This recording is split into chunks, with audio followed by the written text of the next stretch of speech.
Rain hammered the empty streets when Elias first heard the strange ticking beneath the thunder. The sound did not resemble an ordinary clock because it pulsed slowly like a dying heartbeat. A homeless man standing beneath a flickering street lamp whispered that the clockmaker had returned tonight. Elias tightened his coat and followed the old man through narrow alleys soaked with black rainwater. Every store along the street was abandoned, except for one building hidden between two crumbling apartments. Its windows glowed faint amber despite having no visible electricity. The sign above the entrance read, "Vey & Sons Clockmakers," though locals insisted no family had owned the place for decades. Rusted clocks hung inside the dusty display window beside yellowed funeral photographs. Each photograph showed someone smiling shortly before death. Elias pushed the door open and a cold bell echoed through the shop. Hundreds of clocks ticked together in unnatural rhythm, creating a suffocating wall of sound. The air smelled like wet soil and old hospital sheets. Behind the counter stood a tall old man wearing black gloves stitched with silver thread. His pale eyes reflected the swinging pendulums around the room without blinking once. Elias immediately noticed the strange stains covering the cuffs of the man's sleeves. The clockmaker greeted him softly and asked how much time he wished to buy tonight. Elias laughed nervously because he assumed the old man meant spare hours or repair work. The clockmaker's smile faded the moment Elias began joking. A woman suddenly emerged from the back room carrying a ticking pocket watch against her chest. Her skin looked grey and fragile like wax left beneath winter rain. She stared at Elias with exhausted eyes before whispering that 2 days was never enough. The woman stumbled outside into the storm while clutching the watch tightly beneath her coat. Elias watched her disappear down the empty street before hearing a violent coughing fit echo outside. When he looked through the window again, she was gone completely. The clockmaker calmly adjusted a brass pendulum and spoke about death as if discussing weather forecasts. He explained that time remained inside the body briefly after the soul departed. Elias felt uncomfortable hearing the old man describe corpses with such admiration.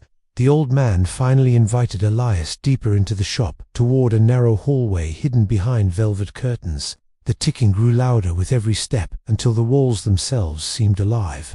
Elias noticed tiny scratches covering the floor, like something heavy had been dragged repeatedly downstairs. At the end of the hallway stood a locked iron door, covered with dozens of tiny engraved names. Some engravings looked fresh, while others were nearly worn away completely. Elias suddenly recognized one of the names as a local politician buried only 3 days earlier. Before Elias could speak, every clock inside the shop stopped ticking at once. The silence felt so heavy that even the rain outside seemed to disappear. Then a single clock somewhere beneath the floor began ticking slowly in Elias's exact heartbeat rhythm. Elias could not sleep after leaving the clock shop because the ticking still echoed inside his skull. Every sound in his apartment slowly transformed into the rhythm of a clock counting down. Even his heartbeat seemed borrowed from something ancient and dying. The following morning he visited the apartment of the woman who had entered the shop the night before. Her name was Clara Moreno, and neighbors claimed she died only hours after returning home. Several residents swore they heard dozens of clocks chiming simultaneously before dawn. Clara's sister opened the door with swollen eyes and trembling hands. The apartment smelled strongly of burnt candles and stale medicine. Elias immediately noticed that every clock inside the home had stopped at exactly 3:17 a.m. The grieving woman explained that Clara had suffered from terminal lung disease for nearly 2 years.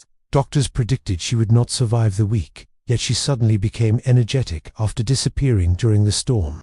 Clara spent her final hours laughing, dancing, and claiming she finally had enough time. Elias carefully examined the apartment while pretending to write notes for a newspaper article. Strange black marks covered the bedroom walls around Clara's bed, like smoke trapped beneath paint. Tiny gears and metal screws littered the floor beneath the window. Clara's sister revealed that her sister carried a silver pocket watch everywhere after visiting the clockmaker. The watch ticked loudly even when nobody touched it. She eventually buried it beside Clara early that morning because its sound terrified the entire family. As Elias prepared to leave, he noticed fresh mud leading toward the hallway closet. Inside rested dozens of old clocks, stacked carelessly beside funeral flowers. Each clock displayed different times, though every pendulum moved in perfect synchronization. A sudden clicking noise echoed from inside the closet walls behind the clocks. Elias pressed his ear closer and heard faint whispering beneath the steady ticking. The voices sounded desperate and distant, like people trapped underground begging for air. Clara's sister suddenly slammed the closet door shut and begged Elias not to listen further. Tears streamed down her face as she described hearing Clara's voice inside the walls every night since the burial. She admitted the whispering always grew louder after midnight. That evening, Elias visited the cemetery where Clara had been buried beneath heavy rain. Fresh footprints surrounded her grave, despite the funeral ending hours earlier. The muddy soil above the coffin appeared strangely disturbed from underneath. Elias knelt beside the grave and brushed rainwater from the headstone carefully. A faint metallic ticking echoed beneath the earth directly below him. Before he could react, the soil shifted slightly, as if something inside the coffin had moved. Terrified, Elias stumbled backward while lightning illuminated a shadow standing among distant graves. The figure wore a long black coat and held a glowing pocket watch against his chest. When the lightning vanished, both the figure and the ticking beneath the grave disappeared completely. The cemetery encounter haunted Elias for the next 2 days without mercy. Every night he dreamed of coffins opening beneath endless fields of clocks. He always woke at exactly 3:17 a.m. to the sound of ticking somewhere inside his apartment walls. Determined to uncover the truth, Elias returned to Vey and Sons during another violent storm. The narrow street appeared deserted except for stray dogs hiding beneath abandoned vehicles. Unlike before, the shop windows were completely dark and covered with dripping black cloth. Elias pushed the door open and immediately smelled something rotten beneath the usual scent of dust. The clocks still ticked together, though their rhythm sounded slower and strained. Several pendulums now swung unevenly like exhausted hearts struggling to survive. Mr. Vey stood silently behind the counter, repairing an old pocket watch with tiny silver tools. His pale fingers moved with impossible precision despite his age. Elias noticed dried blood trapped beneath the clockmaker's fingernails when lightning flashed through the window. The old man spoke before Elias could ask any questions. He calmly explained that curiosity often shortened a person's remaining time. Elias demanded answers about Clara, the cemetery, and the whispers hidden inside her apartment walls. Mr. Vey listened patiently before placing the unfinished watch into Elias's trembling hand. The metal felt unnaturally warm, like living skin exposed to fever. Tiny engraved initials covered the back casing beside a recent death date from yesterday morning. The clockmaker finally invited Elias downstairs through the iron door hidden behind velvet curtains. A freezing draft escaped the moment the lock clicked open slowly. The staircase beyond descended far deeper than the building should physically allow. Elias followed reluctantly while dim yellow bulbs flickered overhead like dying candles. The ticking grew louder with every step until it resembled thousands of insects crawling inside the walls. Strange wet stains stretched across the stairs in long dragging patterns. At the bottom waited a massive underground chamber filled with endless shelves of clocks. Hundreds of pendulums swung in perfect rhythm beneath low-hanging chains and cracked stone arches. Every clock carried a small white tag displaying a human name and date of death. Elias walked carefully between the shelves while reading familiar names from recent obituaries. Some clocks were tiny silver watches, while others towered nearly taller than coffins. A few had stopped ticking completely and leaked thick black fluid onto the floorboards beneath them. Mr. Vey explained that each clock contained stolen fragments of unused human time, harvested moments after death. According to him, souls departed quickly, but time lingered briefly inside cooling flesh. Elias felt nauseated hearing the old man describe corpses like mechanical batteries waiting to be drained. Near the far wall, Elias suddenly noticed dozens of clocks shaking violently on their shelves. Their hands spun backward, while muffled screams echoed faintly from inside the metal casings. Then every swinging pendulum abruptly stopped as Mr. Vey whispered that the dead had finally noticed Elias watching them. The silence after Mr. Vey's warning felt colder than the underground chamber itself. Elias stood frozen while hundreds of motionless clocks surrounded him like sleeping predators.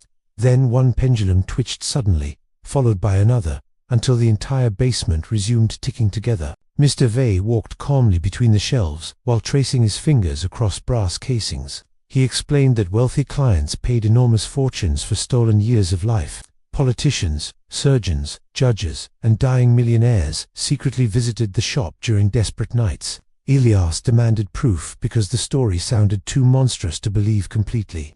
The clockmaker responded by unlocking a glass cabinet hidden beneath hanging chains. Inside rested dozens of photographs showing smiling customers beside clocks engraved with unfamiliar names. One photograph showed a famous businessman declared dead from heart failure 20 years earlier.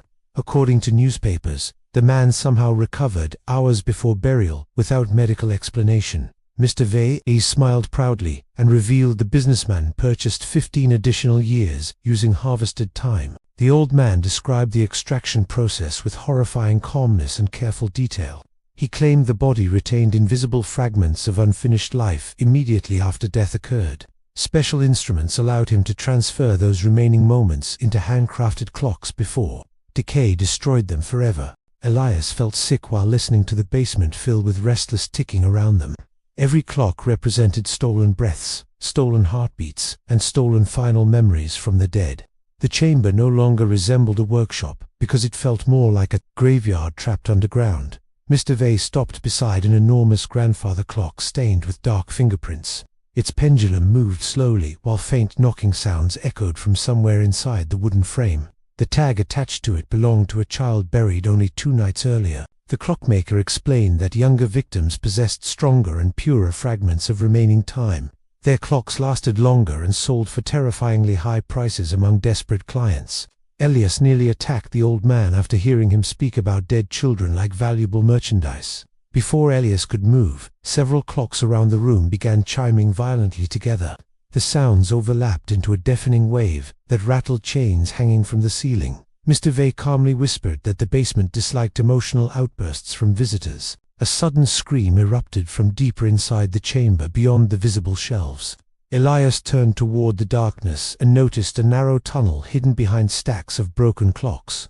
Weak yellow light flickered at the far end beside moving shadows. Ignoring Mr. Vey's warnings, Elias rushed through the tunnel toward the distant noises. The air smelled increasingly foul with every step, like wet soil covering rotten meat. He eventually reached a locked iron gate stained with rust and old blood. Beyond the gate stood dozens of pale human figures trapped inside small cage-like compartments beside ticking clocks. Their hollow eyes stared directly toward Elias, while their mouths moved soundlessly in agony. Then one woman slowly raised her trembling hand and revealed Clara's silver pocket watch, chained tightly around her wrist.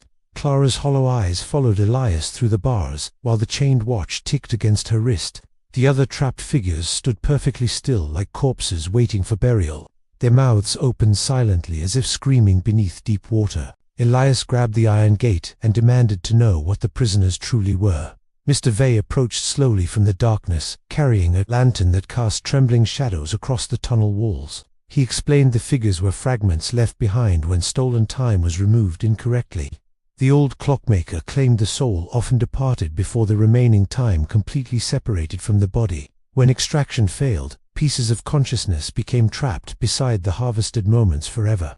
Elias stared in horror as Clara weakly pressed her face against the cold bars. She whispered that the clocks never allowed them to sleep or die completely. Endless ticking filled their minds until thoughts slowly decayed into madness. Several prisoners began clawing desperately at their own faces while muffled sobbing echoed through the chamber.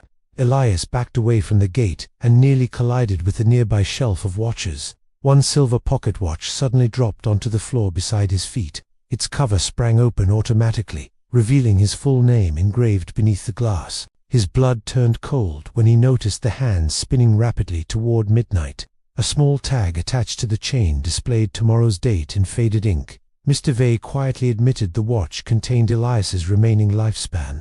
The old man explained that a wealthy client recently purchased additional years after suffering a fatal diagnosis. Elias had been selected because his remaining time matched the exact amount required for the transfer. According to Mr. Vey, the process would complete once the watch stopped permanently. Elias demanded the buyer's identity while panic tightened around his chest painfully. Mr. Vey refused to answer and instead revealed another terrifying truth about the clocks. The harvested time could only be transferred if the victim willingly entered the shop first. Elias suddenly remembered hearing the strange ticking before discovering Vey and Sons during the storm. He realized the sound had not guided him there accidentally because the watch already belonged to him. Every step since entering the shop had been part of the clockmaker's preparation. The ticking inside the tunnel grew louder as Elias's engraved watch accelerated faster across the minutes. Sharp pain spread through his chest while his vision blurred around the edges. Several trapped prisoners began screaming simultaneously, as if sensing the approaching transfer. Desperate, Elias smashed the watch violently against the stone floor, expecting it to stop. Instead, the broken pieces continued ticking while dark liquid seeped from the shattered gears. Mr. Vey calmly explained that time could not be destroyed once harvested. The chamber suddenly trembled as every clock underground began chiming together in violent rhythm. Dust rained from the ceiling while the prisoners screamed in terror behind the gate. Then Clara pointed shakily toward the darkness behind Elias and whispered that the buyer had finally arrived. Elias turned slowly toward the darkness while the underground chamber trembled around him violently.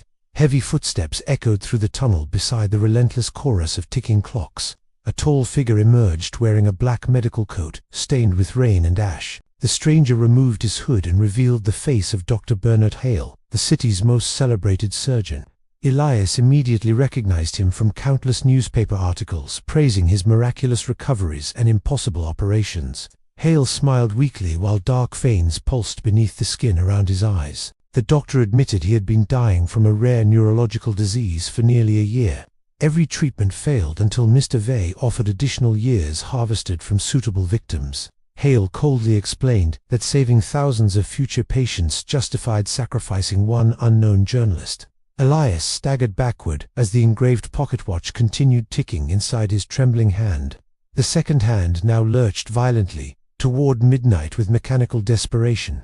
Sharp pain spread through his chest each time the watch completed another rotation. Mr. Vey calmly prepared strange silver instruments atop a nearby wooden table covered with dried bloodstains. Glass tubes, needles, and tiny gears rattled together while the chamber lights flickered overhead. The trapped prisoners screamed louder as the transfer process finally began. Hale approached Elias carefully while explaining that resistance would only make the extraction more painful. He claimed most victims died peacefully once their remaining time separated completely. Elias noticed the doctor avoiding eye contact with the cages lining the tunnel walls. Suddenly, Clara slammed herself repeatedly against the iron bars until blood streamed down her forehead.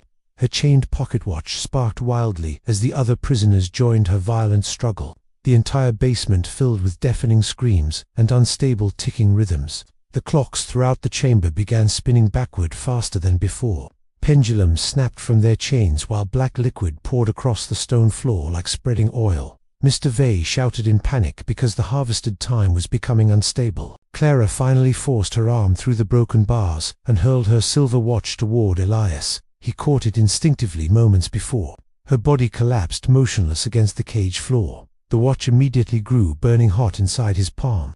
A flood of foreign memories exploded through Elias's mind the instant he touched the watch. He saw countless corpses stripped of glowing fragments while grieving families unknowingly buried empty remains. Most horrifying of all, he witnessed Mr. Vey harvesting time from his own dead daughter decades earlier. Enraged, Elias smashed Clara's watch directly into the massive grandfather clock powering the underground chamber.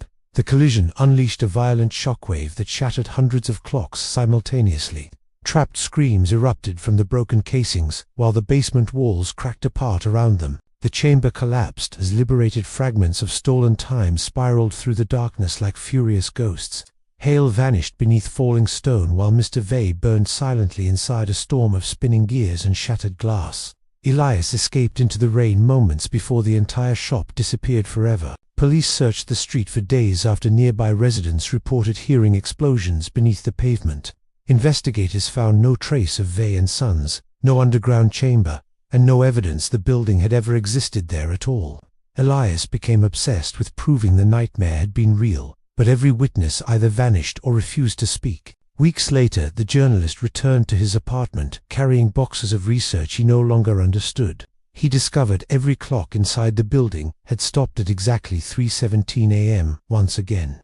Then he heard a familiar metallic ticking coming softly from beneath his bedroom floorboards. With shaking hands, Elias pried open the old wooden panels beside his bed. Hidden in the darkness rested a single silver pocket watch covered with dried black stains. The cover slowly opened by itself and revealed a new engraved date, only 3 days away. Outside, thunder rolled across the city while the watch continued ticking patiently in the dark.